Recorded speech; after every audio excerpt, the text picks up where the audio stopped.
Acho que você tem acompanhado e talvez tenha orado lá pelo Rio Grande do Sul, né?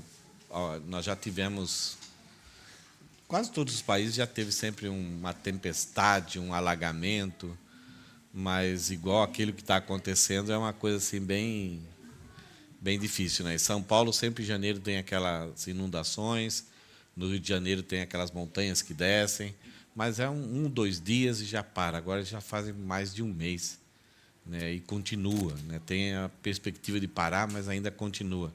Então é trágico ver a situação dos nossos amigos, irmãos, e ao mesmo tempo é tão gostoso ver igrejas, né, se mobilizando de todo o Brasil, né, com recursos e com ajuda e tanto pessoalmente lá resgatando e principalmente resgatando animais também, né? Parece que dá mais ibope resgatar animais do que pessoas hoje, né?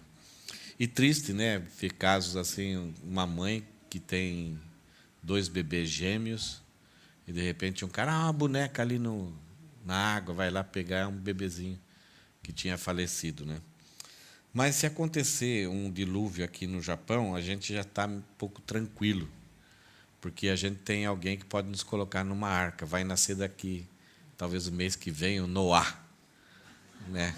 Então, se der algum problema, ele sabe como construir uma arca. Então, nós podemos, se você vê alguém chamando aí animais e pessoas para entrar na arca, entra logo. E uma das coisas que eu vi uma vez numa frase num livro, Crise da Integridade, muito tempo atrás, minha memória está cada vez pior, mas tem algumas coisas que marcam e ficam na memória, né? O livro Crise da Integridade, esse livro fala assim de problemas. Naquela época, uns 30 anos, uns 25 anos atrás, já tratava de que a igreja, né, a instituição igreja, o ambiente igreja, o mundo evangélico, o mundo cristão, tem problemas, né, e enfrenta problemas, tanto de perseguições, coisas externas, situações econômicas, como essa do Rio de Janeiro, está tudo planejado, daqui a pouco destrói tudo que você tinha plantado, você tem que começar de novo, não sabe nem como começar. Mas, muitas vezes, dentro do próprio ambiente igreja, ou igreja contra a igreja, ou dentro do próprio ambiente igreja, surgem problemas assim que desanimam, alguns se afastam, alguns não querem mais saber de Deus. E esse livro ele fala assim, né, se não fosse a condenação de Deus lá fora, com o mundo lá fora, seria impossível aguentar o mau cheiro dentro da igreja. No caso, dentro da Arca de Noé, né? Noé aguentou ali 1 ano, aqueles animais defecando, né? Então, toda aquela situação. Então, se não fosse a condenação lá fora, Noé não suportaria aquele dia. Tem algumas vezes que acontece isso, né? A gente olha assim, puxa, eu pertenço a um povo que é capaz de fazer isso. O Evangelho de Lucas, ele é escrito para Lucas, o médico, ele escreve de um nível assim muito bom. Ele escreve para um homem, uma pessoa importante no sistema romano, na hierarquia romana, na nobreza romana, porque esse homem tinha ouvido falar de Jesus e tinha abraçado a fé. Mas ele ouvia algumas coisas que alguns líderes foram mortos ali, foram julgados ali, foram mortos à espada.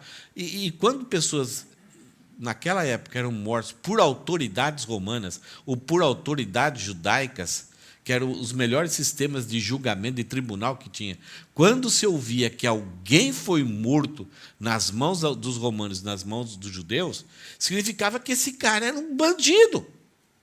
E aí o Teófilo, amigo de Lucas, ele falou, puxa, eu abracei Jesus e agora fico contente porque tem muitos que estão abraçando também. Mas espera aí, eu comecei a fazer parte de um grupo de marginais, de criminosos, porque daqui a pouco o pessoal vai olhar para mim, você pertence àquele grupo, você recebe instruções daqueles caras ali que foram mortos a espadas, foram crucificados também. Então, o Lucas escreve para ele dizendo que os melhores sistemas de julgamento que existiam, o judeu e o romano, agiram de forma errada por ciúmes, por inveja, ou por assim serem culpados diante da mensagem do Evangelho, Então, eles passaram a perseguir. Então, Lucas vai relatar que todas as perseguições, que todos os julgamentos, principalmente de Jesus, dos apóstolos, tanto pelos romanos como pelos judeus, eles foram de forma ilícita, errada. Essas pessoas passaram a ter um ódio sobre os cristãos. Então, Lucas fala para Teófilo, fica firme. Uma das coisas que Deus fez no passado, antes de surgir a igreja, 1.500 anos antes, ele escolheu um povo normal, com seus problemas, não tinha mérito algum, que estava sendo escravizados, que abraçaram toda a religiosidade, a forma de pensar dos egípcios. E Deus tirou eles do Egito, salvou eles do Egito, deu uma constituição, eles falaram, nós queremos isso. E o propósito de Deus é que eles obedecessem, eles aceitaram caminhar com Deus, e o propósito de Deus é que, ao obedecer todas as orientações de Deus, Deus os abençoaria, eles seriam assim no deserto, um jardim florido. E as outras nações olhariam para a nação de Israel e falariam, puxa, mas o Deus desses daí é verdadeiro. E quando eles obedecessem e andassem com Deus, ninguém conseguiria vencer eles, porque Deus estaria com eles. Deus lutaria por eles. E vários momentos na história da nação de Israel, Israel se tornou imbatível. E a própria nação de Israel se assustava. Ficavam atemorizados. Puxa, olha o tamanho desses inimigos, como nós vamos vencer? Deus fala assim, deixa comigo. E eles iam, e de repente, puxa, como que nada acontece comigo? Aonde está? Eu estou tendo essa força para lutar. E aí as outras nações começavam a ouvir. Puxa, esse povo aí é um povo especial, eles têm um Deus especial. Mas a nação de Israel abaixava a guarda e aí começavam a ficar frágeis no seu físico, na sua moralidade, e aí se tornavam oprimidos, e as outras nações, está vendo? Eles não são imbatíveis. O Deus deles nem existe. Chegava um momento que eles acordavam para a vida, puxa, nós temos uma promessa, nós pecamos, se arrependiam, Deus levantava uma pessoa, libertava eles tinham um tempo de tranquilidade, passava-se uma geração, novamente eles repetiam esse ciclo de falha, que é o livro de Juízes. Né? Era um povo fraco, com um Deus forte, que repetia ciclos de falhas. Mas, cada vez mais, esses ciclos vão se tornando graves na nação de Israel. Os últimos ciclos, que eram histórias contadas no território da nação de Israel, os últimos ciclos, a nação de Israel nem acordavam, estavam até contentes, no caso de Sansão ali, estavam até assimilando tanto a opressão como a punição de Deus, e não se arrependiam, não se voltavam para Deus. Fazer o quê? A vida é essa. Até que Sansão surge para os libertar, eles vão lá e prendem Sansão e entregam para os inimigos. Sansão, nós não queremos problemas. Mas eles estavam servindo a Deus, Deus não os criou para estar daquele jeito. E aí, depois da vida de Sansão, Samuel, que é o escritor do livro de Juízes, vai relatar, que nós já estudamos, uma história assim que nem entre os gentios tinha acontecido.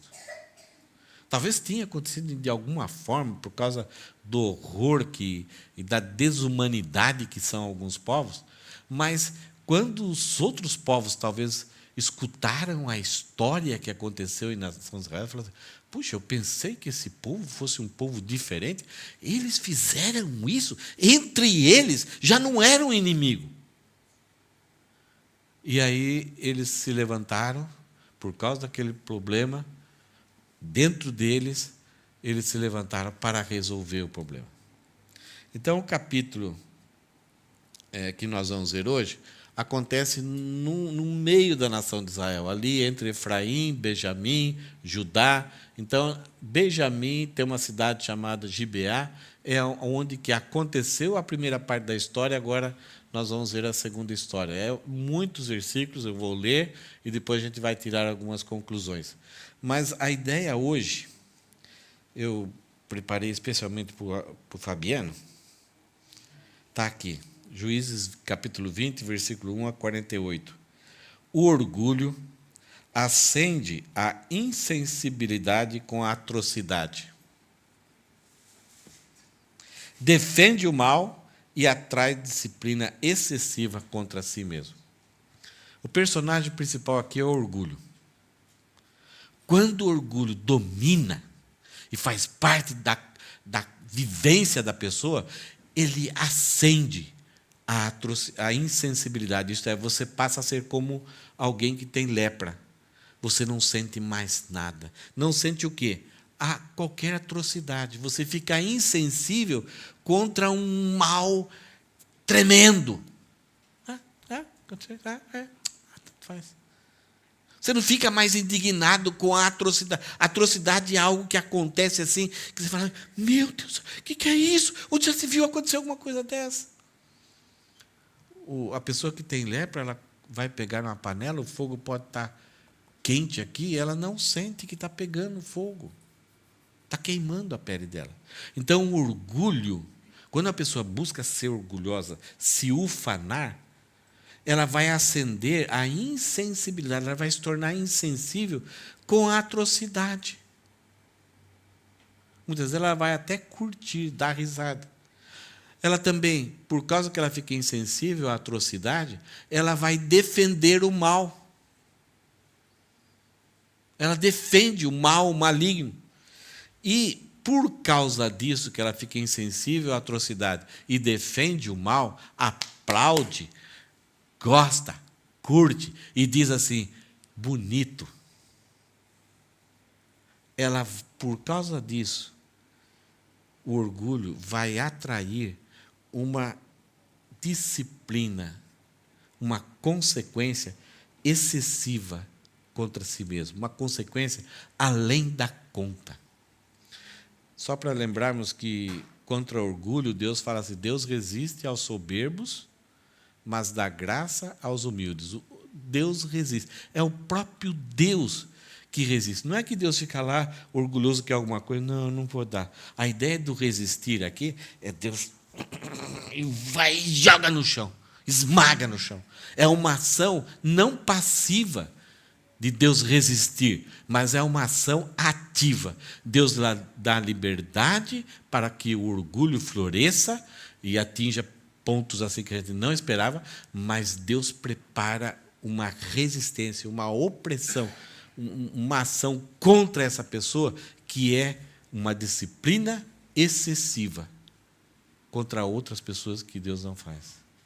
Então, se tem uma coisa que a gente tem que estar um alerta e vigiar a nós mesmos, não os outros, porque muitas vezes a gente gosta de vigiar os outros sobre orgulho, é vigiar se nós estamos nos orgulhando. E, de repente, dá umas varadas aí, nós, para com isso, para com isso.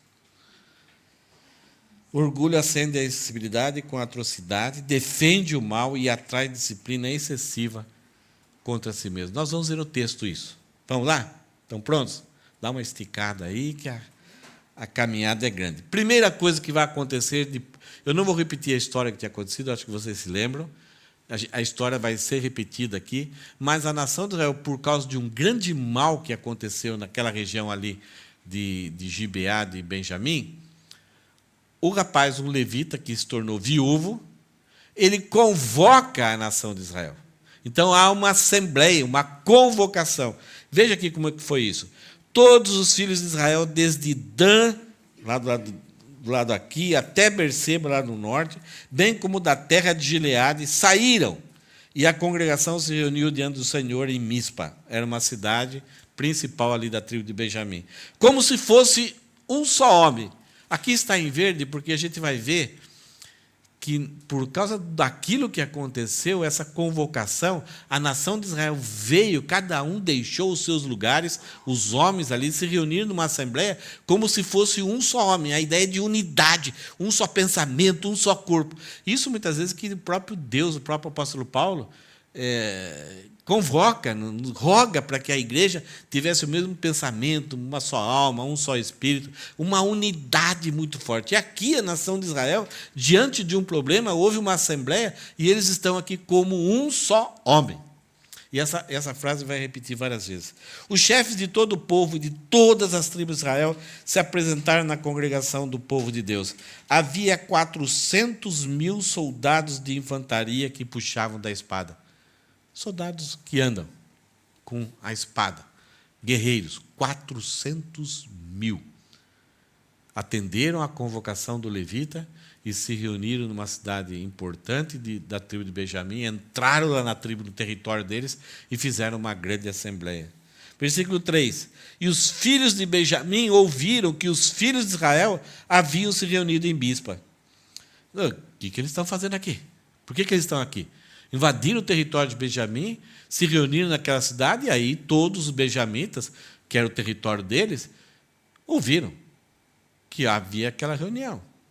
Os filhos de Israel disseram: contem-nos como aconteceu essa maldade. Eles chegaram lá e começaram a conversar com as autoridades, com os responsáveis da tribo de Benjamim, e perguntaram, então, contem-nos como aconteceu essa maldade. E o levita, diante de todos os benjamitas e todas as pessoas na cidade aí, contou aos 400.000 soldados o que tinha acontecido. É o capítulo anterior. Então o levita, marido da mulher assassinada, disse: cheguei com a minha concubina Gibeá, cidade dos benjamitas, para passar a noite. Essa namorada, concubina dele, a mulher de segunda categoria, se enjoou dele e fugiu para a casa do pai dele, lá numa outra cidade. Daí ele ficou vários dias lá na casa do pai, o pai não deixava, e de repente, num dia, ele falou: vamos embora. Ele e o empregado dele. E quando passaram numa cidade de Israel,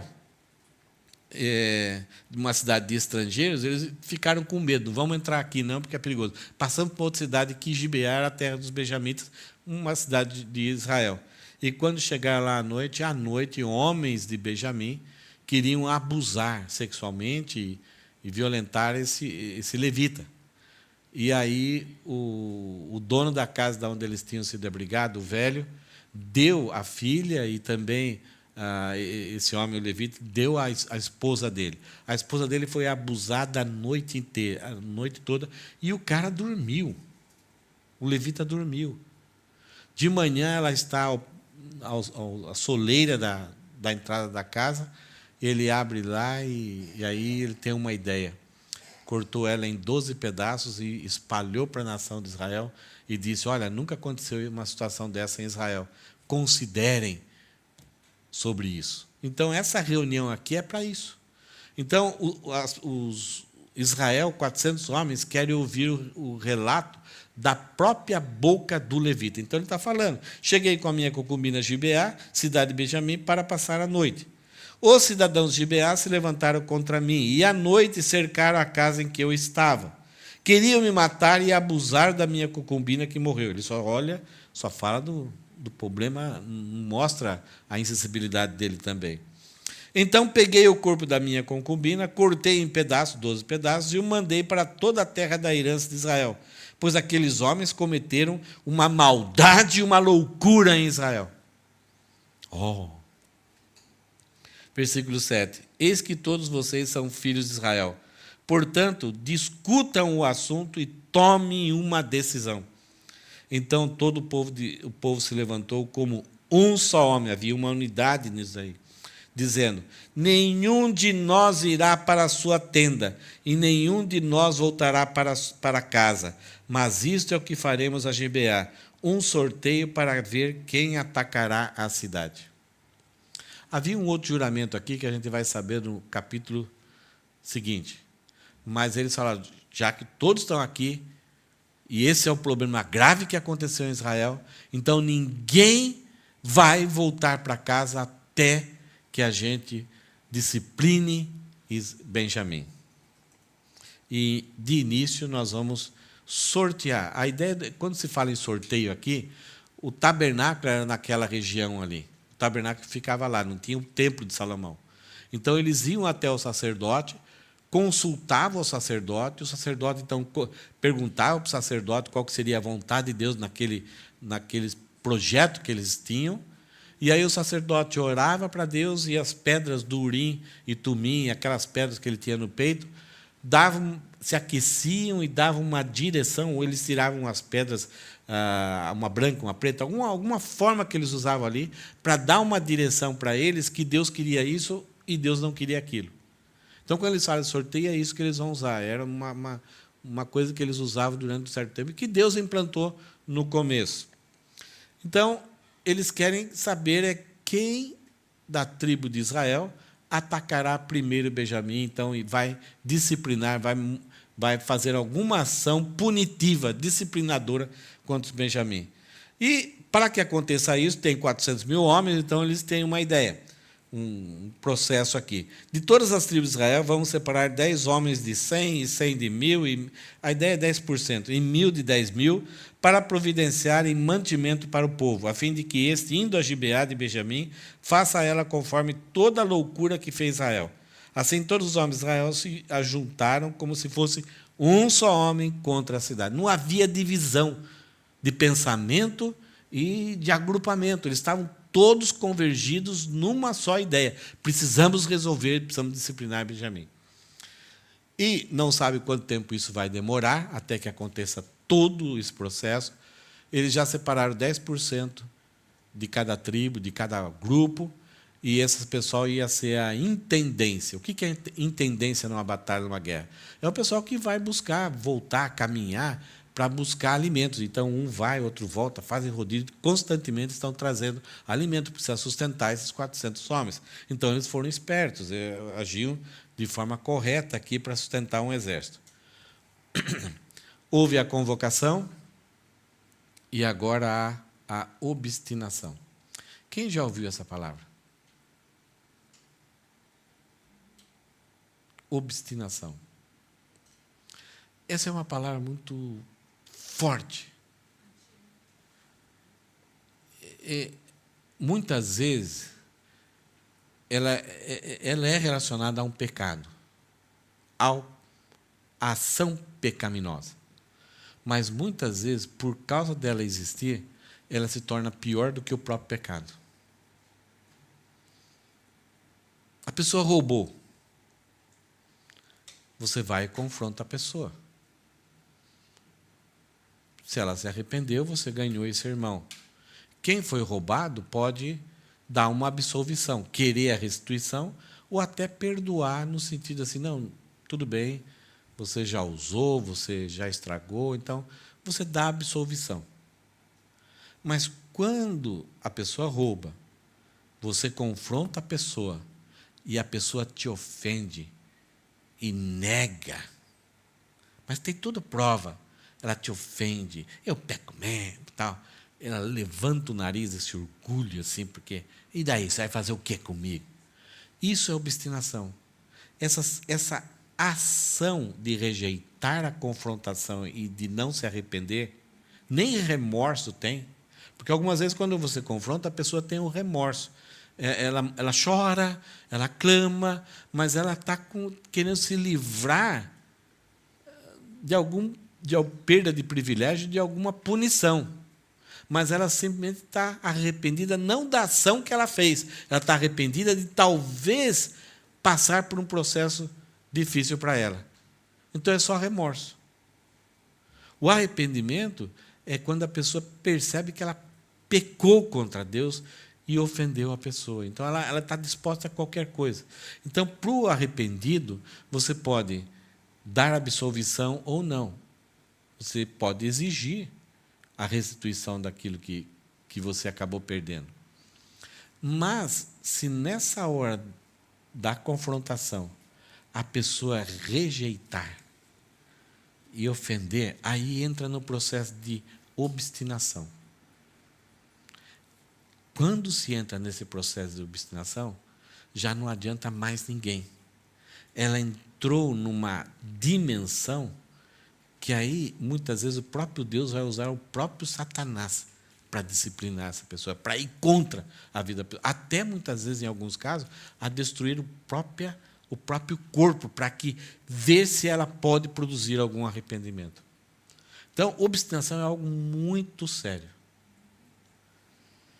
E vai acontecer isso daqui. O orgulho está muito casado com a obstinação. Versículo 12. As tribos de Israel enviaram homens por toda a tribo de Benjamim, dizendo: que maldade é essa que foi feita no meio de vocês? E agora, Entregue-nos aqueles homens malignos que estão em Gibeá, para que os matemos e tiremos esse mal do meio de Israel. É possível que todos os povos pagãos ao redor já tinham chegado a notícia e falaram que absurdo esses homens terem feito isso, quererem fazer com um outro homem, e daí, ao receberem a concubina dele, fizeram uma atrocidade violenta. Que coisa vergonhosa. Nem entre nós, que não temos esse Deus dele, não fazemos isso. As pessoas têm temor. E eles que têm um Deus que é todo-poderoso, que dizem que são santos, olha só o que fizeram. Então, a nação de Israel entende a gravidade do problema e sai ali pela tribo de Benjamim, solicitando que eles entreguem esses homens para que o mal fosse tirado do meio da nação de Israel. Deus tem algumas leis, assim como constituição da nação de Israel, de que quando acontecesse algumas coisas, deveria, de forma assim categórica, para que o mal não se espalhasse, deveria haver uma disciplina muito forte, muito intensa, para que o mal fosse removido da nação de Israel. Chegava ao ponto de que um casal, os pais, tivesse algum filho que há longo tempo, já maduro, já de idade, tivesse, desde pequenininho, ofendido a Deus, ofendia as pessoas, fazia mal para tudo quanto é pessoa, não obedecia aos pais. Não era aquela família desregulada, não, uma família regulada, mas esse cara era da pá virada. Só fazendo mal, roubo, ofendendo, zombando de Deus, machucando pessoas. Então, chegava a um ponto que os pais não tinham mais controle. Os pais poderiam ser acusados se fossem negligentes, mas quando os pais não eram negligentes, eram sérios, estavam sofrendo demais. Os pais tinham que levar esse filho às autoridades e esse filho ser apedrejado. Para que o mal não fosse, para que houvesse o temor do Senhor, porque isso poderia contaminar outras crianças com a ideia, vale a pena, isso é que é curtir a vida. Então, esse jovem, sabendo da possibilidade do que poderia acontecer com ele, e não se arrependia, não mudava o seu comportamento, então ele perdia o privilégio de viver. Várias coisas aconteciam na nação de Israel. Agora, quando havia um pecado não intencional, a pessoa pecava, havia uma forma de expiação, sacrifícios. Então a pessoa se arrependia, ela clamava, ela passava aquele processo que era um pouco vergonhoso, mas ela era restaurada na nação de Israel. E aqui, esses homens, esse exército de Israel, estão querendo fazer um benefício para Benjamim. Porque ainda esses homens malignos tinham matado a mulher e não tinha acontecido nada com eles. Então, esses 400 homens se reuniram e pedem para Benjamim, olha, entreguem esses homens para nós.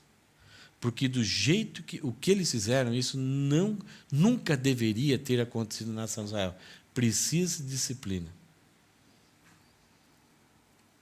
Versículo 13, novamente. E agora entregue-nos aqueles homens malignos que estão em Gibeá, para que os matemos e tiremos esse mal do meio de Israel. Mas os filhos de Benjamim não quiseram ouvir a voz de seus irmãos, os filhos de Israel. Cada tribo da nação de Israel tinha uma peculiaridade. Os danitas, da onde saiu Sansão, eles andavam sempre na caminhada no deserto com o tabernáculo, com Moisés, sempre caminhavam lá na rabeira, lá no fim. É a tribo que mais deu dor de cabeça para Moisés. Benjamim, depois que José foi vendido para o Egito, José já não estava mais com a sua família, nasce Benjamim. E Jacó, sentindo-se culpado de ter enviado os irmãos, enviado José para espiar os irmãos, e na cabeça dele os irmãos criaram uma mentira de que um animal tinha matado José. Então Jacó se sentiu culpado de ter dado essa ordem para José e ter causado a morte de José. Quando nasce Benjamim, ele já meio velho, Benjamim se tornou um dondoquinha de Jacó. Passou aquele seu caçulinha. o filhinho predileto. E os próprios irmãos de José trabalhavam com essa ideia, porque fazia com que Jacó esquecesse um pouquinho da sua culpa. Então, eles tratavam Benjamim como o tadinho, o coitadinho. E, ao longo do tempo, essa daí vai ser transmitido de geração em geração. Benjamim achava que era o todo privilegiado. Ele está no meio, no centro. Era uma terra melhor que tinha, junto ali com Efraim. Era um bambambam. Tudo, várias coisas aconteceram assim ao longo da história que levou Benjamim. Nós somos os bons. Olha só, nós somos os queridinhos. E isso inflou a vida deles. E diante da nação de Israel, dos 400 mil soldados, para disciplinar um grupo pequeno. Eles que deveriam já ter feito isso. Mas o orgulho acendeu a insensibilidade contra a atrocidade. Eles não querem submeter. Quem que vocês são para falar isso para nós? Quem que você pensa que é? Quem que você pensa com quem você está falando? Já viu essas frases? É o bossful, né? É o cheio de si, é o chefão. Mas os filhos de Benjamim não quiseram ouvir a voz de seus irmãos, os filhos de Israel. O orgulho, ele sempre está alicerçado em falsos alicerces. O livro de Obadias mostra a tribo de Edomitas, eles se baseavam em falsos alicerces, isto é meu dinheiro, é a minha riqueza, é o lugar onde eu moro, que é protegido, é um castelo, ninguém vai invadir, é os amigos que eu tenho, é o meu exército, é os meus seguranças. Nós nos baseamos, eu tenho aliados. São falsos alicerces. O lugar aqui, ninguém me alcança, ninguém chega aqui. E Deus fala para os edomitas, né? Se você, é uma outra história, que um dia a gente pode pregar aqui. Se você fizer o lugar da sua morada lá em cima, de lá eu te derrubarei. Porque o orgulho, ele olha, ele faz com que a gente se compare aos seres humanos mortais. E a gente acaba esquecendo que a nossa responsabilidade é com Deus. E os benjamitas aqui, eles tinham do que se orgulhar. Os próximos versículos vão mostrar que eles tinham, entre aspas, o direito de se orgulhar. Eles tinham uma base falsa de se orgulhar. Olha só, versículo 14. Ao contrário, vindo de sua cidade, se ajuntaram. Eles não aceitaram entregar aqueles homens maus, mas, ao contrário, eles, vindos de sua cidade, eles se juntaram na cidade de Gibeá, onde tinha acontecido o crime, para saírem à guerra contra os filhos de Israel. Eles se aprontaram, eles se juntaram. Vocês querem guerra? Então vocês vão ter guerra. E naquele dia, os filhos de Benjamim convocaram das suas cidades 26 mil homens. O orgulho, ele é meio, deixa a gente meio maluco. É 26 mil contra quantos? 400 mil. Menos 40 mil, que foi os da intendência, então dá mais ou menos uns 360 mil. Parece a coisa meio a comparação de Gideão lá, né? 300 contra 176 mil. Vamos ver. Então, naquele dia, os filhos de Benjamim convocaram das suas cidades 26 mil homens que puxavam da espada, além dos moradores de Gibeá, dos quais reuniram 700 homens escolhidos, no dedo. Versículo 16. Entre todo esse povo havia 700 homens escolhidos, esses que vieram aqui, eles eram canhotos, que atiravam com a funda. Sabe o que é funda? É uma tira de couro que você prende num dedo e a outra você segura. Você coloca uma pedra aqui, gira com a esquerda, nem eu consigo fazer qual seria o sentido aqui, e você atira. Davi usava a funda.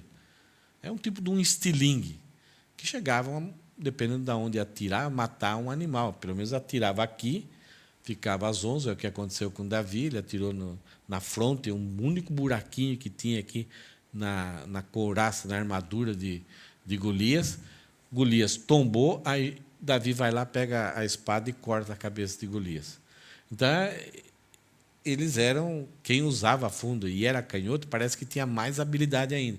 Então, há 700 homens escolhidos, canhotos, que atiravam com a funda e eram capazes de acertar uma pedra num fio de cabelo. É uma hipérbole aqui.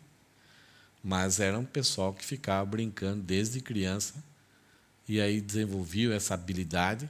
Então, isso dava orgulho. Nós somos capazes. Não era uma guerra mano a mano. Quando você puxa a espada, você está mano a mano. Quando você atira o arco e consegue acertar, já não é uma guerra mano a mano. Você pode matar, você tem mais potencial de guerra do que somente usar a espada. Dos homens de Israel, além dos de Benjamim, foram convocados 400 mil homens que puxavam da espada. Todos esses eram homens de guerra. Então, é uma guerra meio desproporcional e Benjamim compra a briga. Em vez de entregarem alguns homens ali, não, bem, vocês querem que a gente puna um cidadão nosso aqui? Não, vem para a briga. O que isso demonstra? É que a atrocidade já era um estilo de vida, era uma cultura de toda a tribo. Toda a tribo já estava insensível. Se tivermos oportunidade para fazer o mal contra alguém, nós vamos fazer. Talvez existiam regras entre eles, que ninguém podia fazer mal, mas contra os outros, pode vir. E confrontado, se orgulharam. Bem, a guerra está prestes a começar. E aí a nação de Israel, vendo a proporção, falou, vamos ser inteligentes. Vamos fazer de uma forma que seja equivalente, não precisamos gastar muita energia. Então, houve a primeira investida, o primeiro ataque. Vamos lá, versículo 18. Os israelitas se levantaram e foram a Betel, onde estava o tabernáculo. Ali consultaram a Deus. Chegaram, Deus, nós queremos punir Benjamim e tal, então nós queremos aí uma orientação do Senhor aí. E eles disseram, Senhor, quem de nós será o primeiro a lutar contra Benjamim? Qual que foi a pergunta? Senhor, eles fizeram a pergunta, Senhor, nós estamos aqui para atracar Benjamim, é certo? É da sua vontade ou não? Senhor, nós queremos acabar com Benjamim, mas esse sentimento é do Senhor? É o Senhor que está colocando no nosso coração? Eles não perguntaram isso. Eles simplesmente perguntaram, quem de nós será o primeiro a lutar contra Benjamim? Primeiro aqui, qual é a tribo? Então, o desejo, o que eles queriam fazer, já estava definido. Eles simplesmente querem saber, Senhor, quem de nós que vai? E o Senhor respondeu, através do sumo sacerdote, de Urim e Tumim, das pedras no peito, mas o sacerdote Finéias, que a gente vai ver que é o que está trabalhando ali, fala, Judá vai primeiro. Versículo 19. Na manhã seguinte, os filhos de Israel se levantaram e acamparam perto de Gibeá, pertinho da cidade.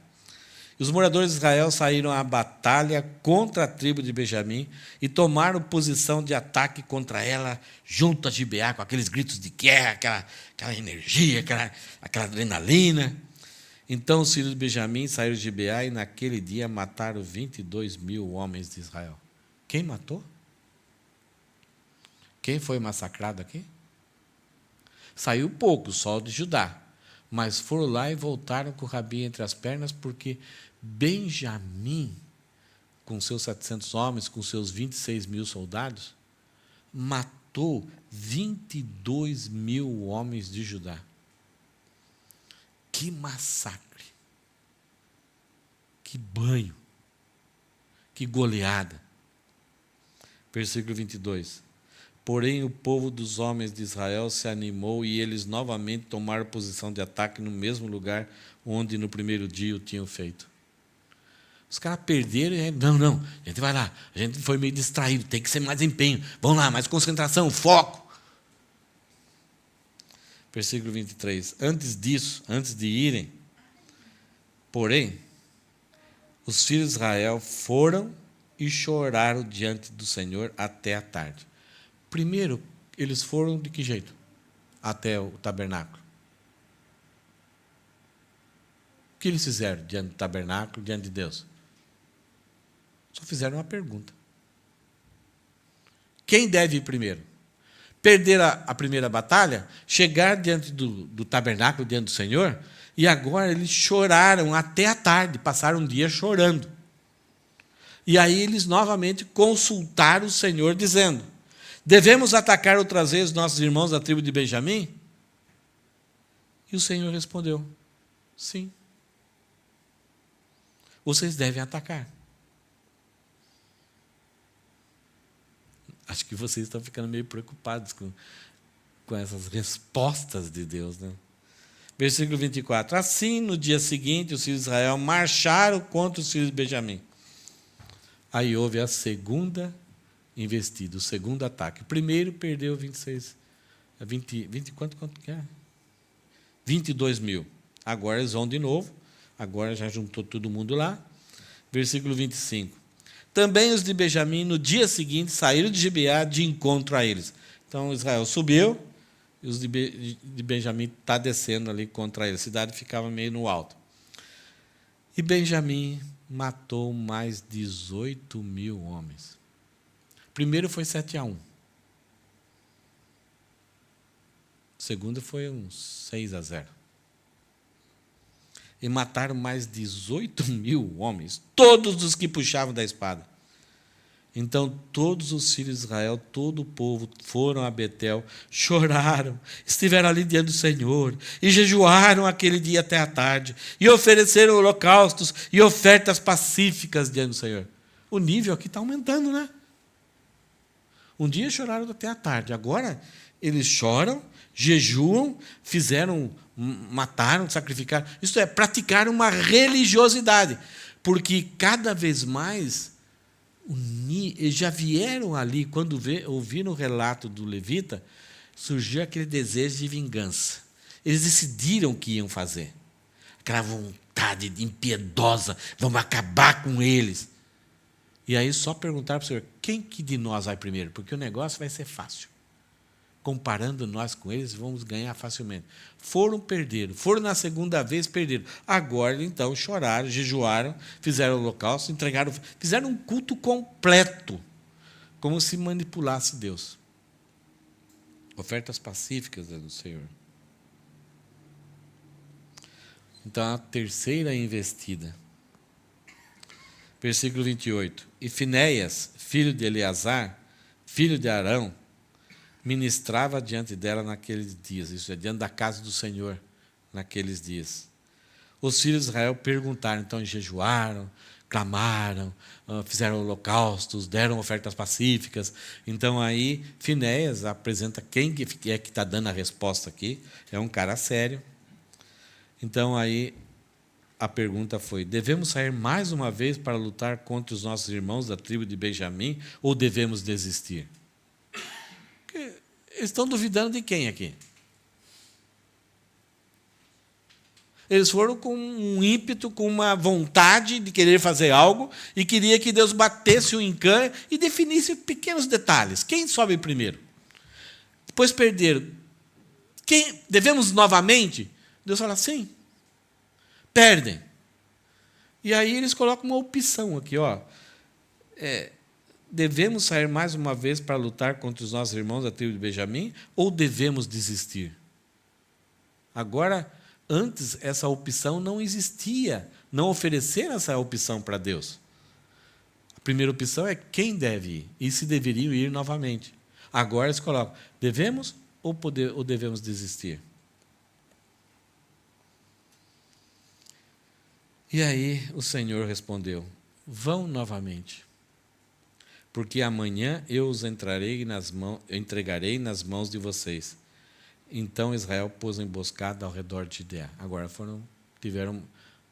mexeram com estratégia. Antes era a quantidade numérica era suficiente para vencer. Levaram 2 costas e agora então, agora vamos pensar num negócio melhor, porque os os fundeiros lá, os que atiram as pedras, estão atingindo a gente. E os caras lutam, vêm de cima para baixo e fazem gato e sapato da gente. A gente tem perdido, então vamos fazer alguma coisa aqui que dê certo.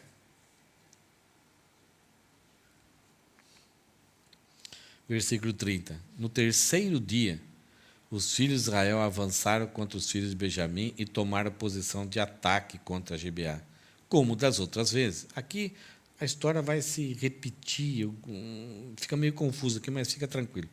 Então os filhos de Benjamim saíram de encontro ao povo e, deixando-se atrair para longe da cidade, começaram a matar alguns do povo de Israel, como havia feito nas outras vezes, pelas estradas, das quais uma vai para Betel e a outra para Gibeá. E no campo mataram os 30 homens de Israel. O que Israel fez aqui? Foi para o ataque, a cidade é no alto. Chegou no ataque, eles batiam um pouquinho a espada, davam uns 10 passos aqui. O povo de Benjamim, estamos ganhando, agora está mais fácil. Então, havia uma lutinha, mas cada vez mais essa luta vai para as estradas e vai se distanciando da cidade. E Benjamim tinha matado já uns 30 homens, é pouco comparado. Aí Benjamim, quando vê que dá uma espadada lá e o cara corre 10 metros, vai atrás dele, dá uma espadada, eles correm mais 10 metros, agora está fácil. Nossa, eles morrem de medo de nós. Então, ao longo dessas ocorrências, cada mais Benjamim vai se inflando no seu orgulho e achando que com ele ninguém pode. E agora, nesse momento agora, está até diferente. Os caras estão com medo até de enfrentarem a luta. Mas isso era uma emboscada. Era um planejamento. O orgulho, ele cega os nossos olhos e faz muita gente cair em alguns buracos que a gente não está vendo, que alguém armou para nós. Versículo 32. Então os filhos de Benjamim disseram: eles estão derrotados, como das outras vezes. Legal, vamos lá, seus covardes. E foram atrás. Porém, os filhos de Israel disseram: vamos fugir e atraí-los da cidade para as estradas. A ideia é: vamos lá começar a batalha, daí a gente vai fugindo, e alguns não conseguiam escapar da guerra pessoal, acabavam até morrendo, mas eles cada vez mais estavam atraindo.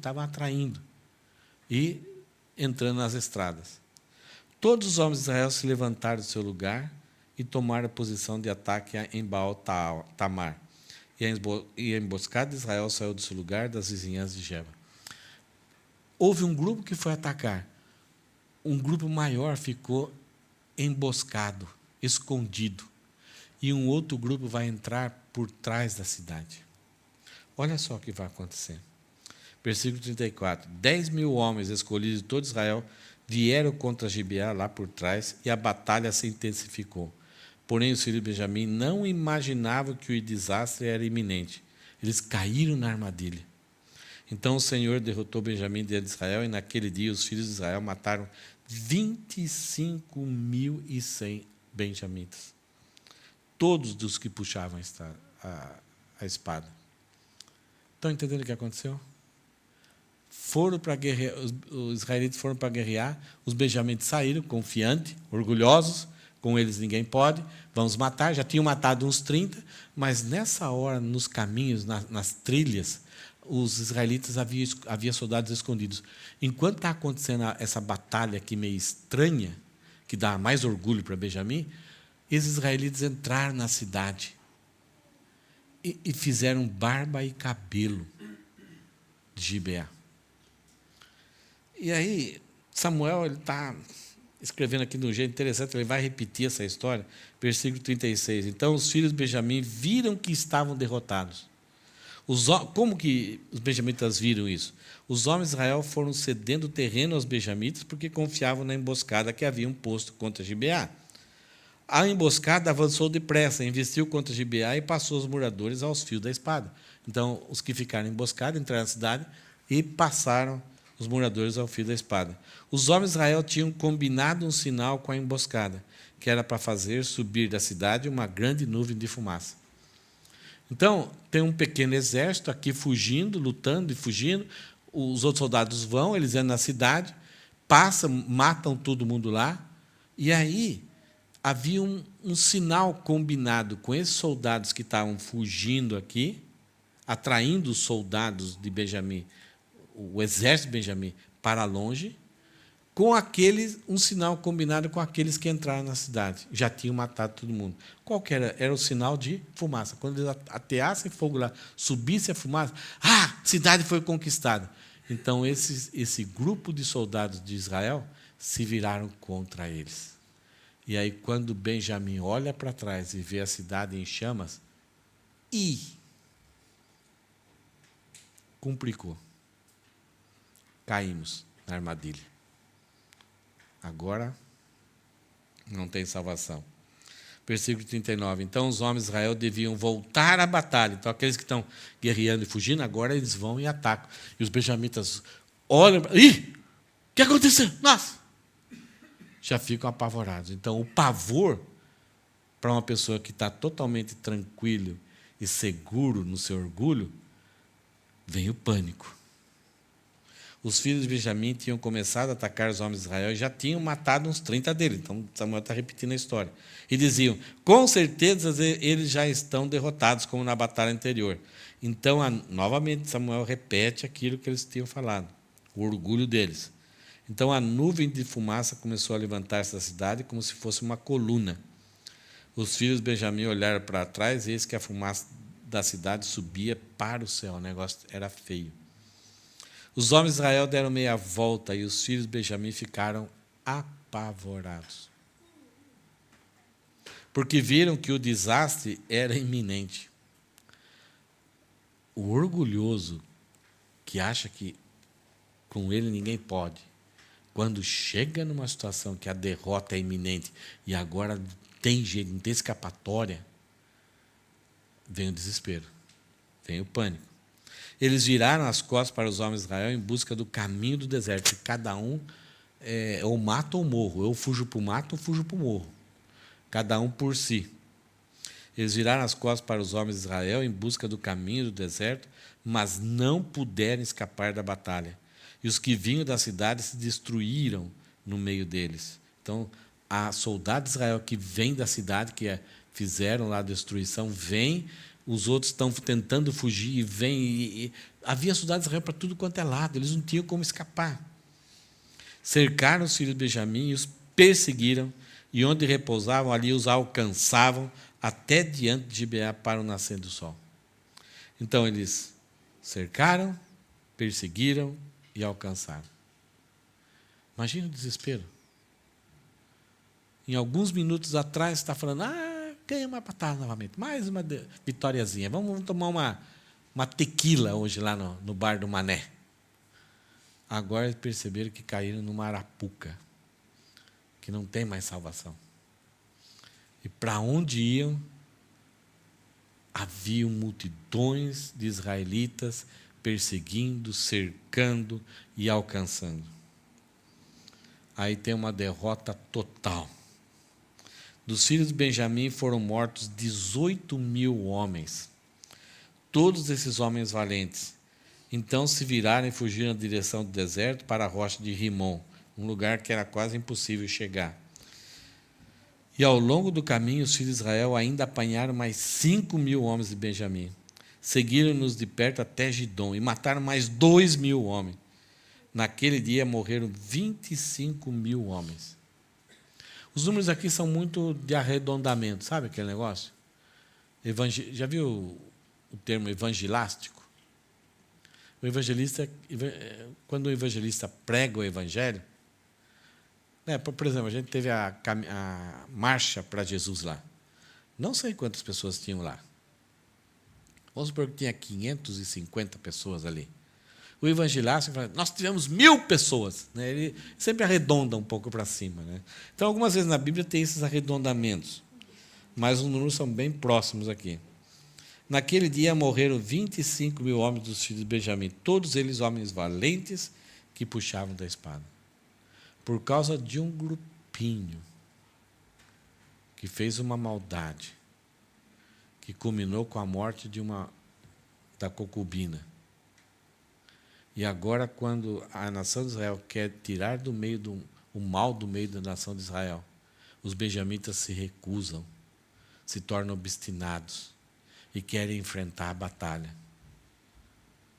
Qual era o número do exército dos benjamitas? 26.000. Quantos morrem aqui?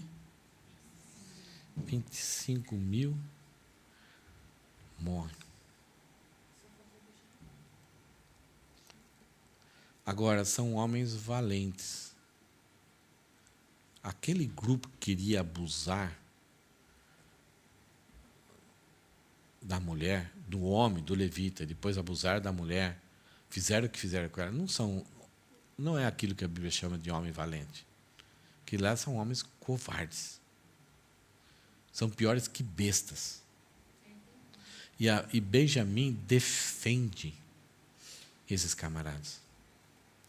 Versículo 47. Porém, 600 homens viraram e fugiram para o deserto. Lá recapitula novamente o fato. Para a rocha ou para a penha. É um negócio assim que não dá para passar direito.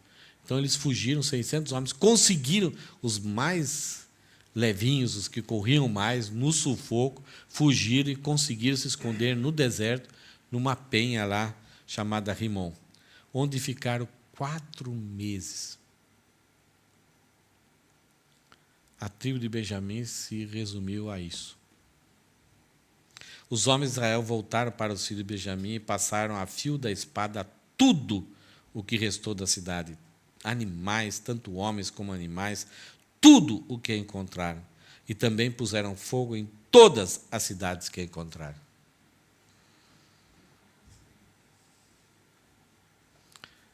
A atrocidade estava armazenada no coração daqueles homens que mataram a concubina?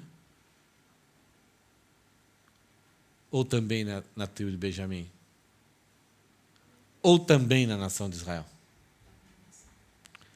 Na época dos juízes, o livro de Juízes vai mostrando que a nação de Israel vai se afastando e se orgulhando, achando que tinha controle de todas as coisas e que Deus era um ídolo que podia ser manipulado e quando eu quero. É o que eles fazem. Temos um Deus, mas vamos consultar a Ele. Devemos Judá primeiro. Daí, acho que esquecemos de fazer o holocausto, o jejum. Então vamos chorar aqui. Estão tratando Deus como um ídolo. Eles não refletem como que está a situação, a cultura, o comportamento. Tudo isso aqui podia ter sido evitado. A ideia é que esses homens que mataram a concubina não foi a primeira experiência. Ninguém chega a fazer aquilo como a primeira coisa na vida, a primeira vez na vida. Já devia ser uma coisa cultural. E nada acontecia. E que gracinha.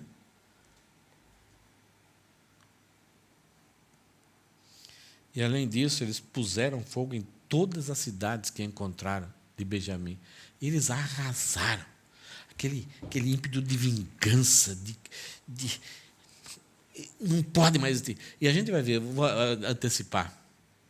Quando eles fizeram a convocação, Israel fez a convocação para ir até fazer esse processo com Benjamim, guerrear contra Benjamim, eles fizeram um juramento de que se alguém de Israel, que não fosse benjamita, se alguém de Israel, se alguma tribo ou algum povinho se recusar a ir, iria ser morto. Olha como a vingança ela é perigosa. Os erros vão acontecer. A indignação vai surgir no nosso coração. Mas se a gente não controlar, se a gente não tomar uma postura e deixar rolar do jeito que quiser, vai sobrar para nós. Mas também se tomarmos uma postura por causa da indignação sem controle, a vingança, ela leva à extinção. O que nós vimos hoje, e a gente vai pensar um pouquinho, acho que agora dá para entender, né? O orgulho acende a insensibilidade com a atrocidade. Isto é, Benjamim era orgulhosa e perdeu a sensibilidade do mal que tinha acontecido no meio dele, na frente deles. No outro dia, aquela notícia, vocês viram o que aconteceu? Alguns caras, olha, o Zezinho, o Joãozinho e tal, eles queriam abusar de um levita, que na nação de Israel era um cara importante, de respeito. Mas aí o velho lá da casa, seria a responsabilidade dele, ele deu a filha e o levita deu a concubina dele, acabaram com ela, arrasaram com ela, e ela morreu a noite toda, e ela morreu. Olha só, que vergonha para a nossa tribo. Não, quero ver alguém não gostar. E a nação de Israel, e aí, o orgulho acende a insensibilidade com a atrocidade, defende o mal, eles estavam defendendo o mal que aconteceu, e atraiu uma disciplina excessiva contra si mesmo. Benjamim estava nem se ligando pelo mal que já estava aculturizado na tribo, acabou defendendo aqueles canalhas, e isso, achando que tinha sucesso nos seus empreendimentos, atraiu uma disciplina excessiva contra si mesmo. 600 homens sobraram. Vamos recapitular, só em números, talvez assim choca mais a gente. Em primeiro lugar, houve a convocação, a denúncia, o relato lá do levita e a deliberação. O que a gente deve fazer? Reuniram-se diante do Senhor, lá em Betel. Havia 400.000 homens de guerra. Houve o relatório do levita, a decisão é sorteio e atacar Gibeá através de Judá. Uma coisa que vai aparecer várias vezes é que eles estavam num só propósito. Então, todo mundo estava imbuído, ninguém pensou, puxa, mas esse é o certo, será que...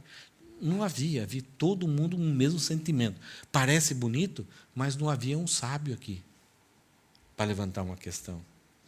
Aí vem a obstinação e indulgência. Né? Indulgência é quando você passa pano. Não tem problema não, tadinho, né? Deixa para lá. Benjamim recusou entregar os criminosos, se juntaram para a guerra, e, em vez disso, convocaram os soldados, 20.000 homens de guerra, e sendo que 700 homens canhotos que usavam a funda para matar, contra 400.000 homens de Israel. Eles praticamente declararam, diante desse número exagerado, nem sei qual que é a porcentagem que seria a equivalência. Eles falaram, eu sou mais eu, comigo ninguém pode. Mas eles não sabiam que estavam lutando contra Deus. Aí as investidas fracassadas, 40.000 mortos em 2 investidas.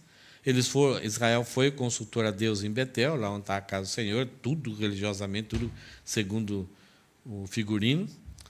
E a resposta foi que Judá devia atacar Benjamim. E Benjamim matou 22, então, da tribo de Judá. Choraram e consultaram a Deus em Betel. A resposta, ataquem novamente. Benjamim matou mais 18.000. Segunda derrota. Aí uma investida eficaz. Aí eles ficavam matando 25 mortos, benjamitas. Então choraram, jejuaram, sacrificaram e ofertaram. A resposta é, vão e agora vocês vão vencer. Benjamim é atraída para fora da cidade, é emboscada e massacrada. Os verbos que aparecem ali é que Israel cercou, perseguiu, alcançou e matou. Foi 18.000, depois mais 5.000, depois mais 2.000, 25.000 soldados morreram. Sobrou ali 600 homens salvos e escondidos por 4 meses, lá na penha de Rimon. Algumas coisas para a gente só pensar de uma história dessa, o que será que a gente aprende, né? Arrogância, superioridade, orgulho ou vingança é o estupim para tragédias, encrencas e extinção. O estupim está aqui. É só uma fagulhinha acender. Pum. Aí, se não tivermos proteção contra esse estupim, vem tragédias, encrencas e uma extinção. Acaba com tudo, algo que a gente construiu, algo que eles gostavam, estava num lugar alto, tudo. Uma segunda conclusão que a gente tira aqui é que o pecado não estava sendo tratado de Benjamim há muito tempo. Aqueles canalhas, aqueles homens covardes, surgiu do nada. Não eram bons alunos na escola, já faziam baguncinha. É triste quando você vê, de repente, um casal, quando recebe a notícia que o filho aconteceu uma tragédia, um acidente, e aí você vai para o casal, oh, meus pêsames, tal, né, tal. E aí o casal fala, olha, ele era tão bonzinho, nossa, era um garoto tão querido, era isso e tal. Aí você começa a puxar algumas conversas, você vai vendo e fala, nossa, mas vocês deixaram chegar a esse ponto? E a coisa está tão difícil hoje em dia que a gente muitas vezes não consegue ter controle. É difícil. Envolve mentira, envolve ameaças, e afetam a gente de uma tal forma que a gente não tem mais controle. As companhias, a própria internet, você não consegue ficar. Tem famílias que acorrentam os filhos. E é possível que os pais vão acorrentados por causa está negando o direito.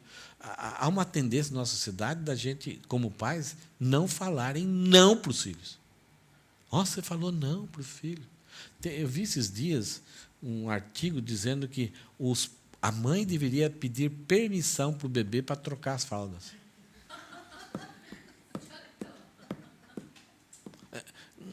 Não parece? Você fala, não. E é sério. Os adolescentes já faz muito tempo, né, que os pais deveriam pedir permissão para entrar no quarto, mas não pode mexer em nada, vasculhar em nada.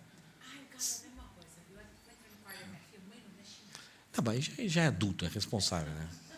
Mas de 12, 13 anos. Aí a gente pergunta, por que chegou a esse ponto? Terceiro item, a receita para tratar o orgulho em minha vida é ter o mesmo sentimento de Jesus Cristo e considerar sempre os outros superiores a mim mesmo. Leia o texto de Filipenses 2, versículo 1 a 11. Tende em vós o mesmo sentimento que houve em Cristo Jesus.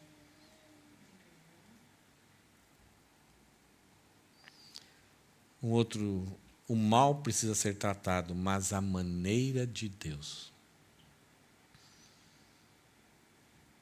Talvez alguns de nós, a gente está querendo buscar um nível de santidade, um nível de seriedade, de responsabilidade com Deus, não somente no seu lar, na sua vida, na igreja.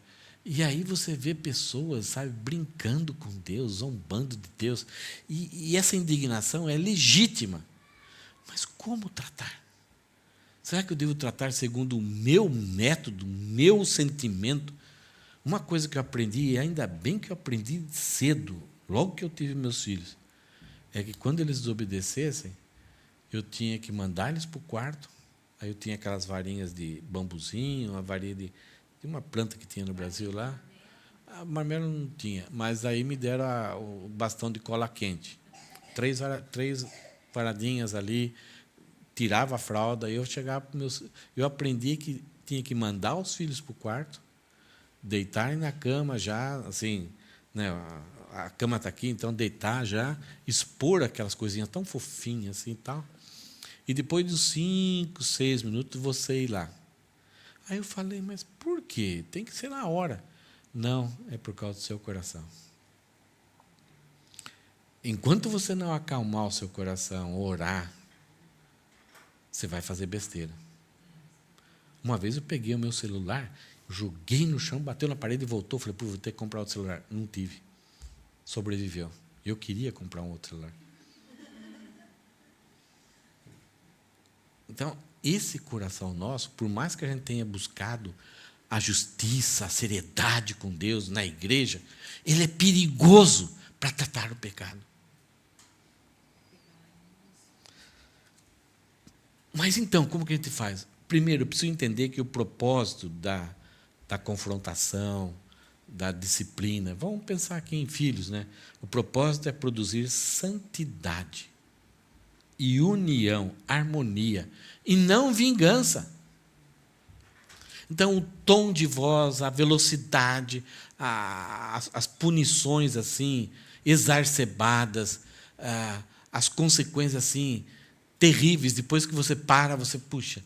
Não, tudo bem, tudo bem. Não, aí vai mostrar que nós não temos controle de Deus na nossa vida. O Espírito Santo não controla. Então, no processo, a indignação surge, eu tenho que acalmar a indignação, buscar a misericórdia de Deus primeiro em minha vida, para depois agir de forma correta.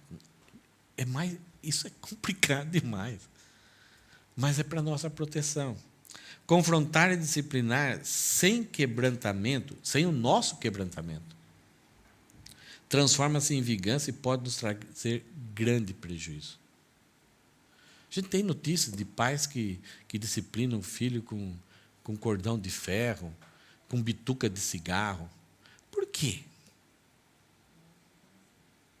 Sabe que a criança não fez nada? Fez. A criança chorou a noite toda, o cara estava cansado, dor de cabeça, gripado, trabalhou a noite inteira para trazer alimento para casa. Então, na sua indignação contra aquele sofrimento que ele está passando com o choro da criança, ele quer punir, segundo o seu padrão. Então, ele pega a bituca de cigarro e vai. Você quer chorar? Então vai. É tapa na cabeça. Quantas mortes de crianças acontecem por causa que não há quebrantamento? Agora, uma pessoa que não conhece a Deus, que não tem temor de Deus, essas coisas são mais fáceis de acontecer. Agora, isso pode acontecer conosco também. E o que mais acontece é que muitas vezes a gente fala assim, é desobediência, ele está afrontando, eu já falei com ele com calma, mas ele repete. Então, para mim, como eu sei que o meu coração é ruim, então, para mim não falar besteira, eu vou ficar quietinho no meu canto. Essa era a atitude de Benjamim com aqueles caras. Vou ficar quietinho no meu canto. Não, a gente tem que confrontar o pecado, a gente tem que falar, mas precisa haver o quebrantamento. Olha só que coisa. Quando você vai tratar alguém, primeiro ora para Deus. Deus, me ajuda aqui, ou resolve, ou o senhor vai lá já, mas não deixa fazer besteira nessa hora, para não envergonhar o seu nome. Porque algumas coisas que a gente faz, dá para recuperar, dá para trazer de volta. Um tapa que a gente dá no rosto de um filho, pode ser que aquela marca vai ficar a vida toda.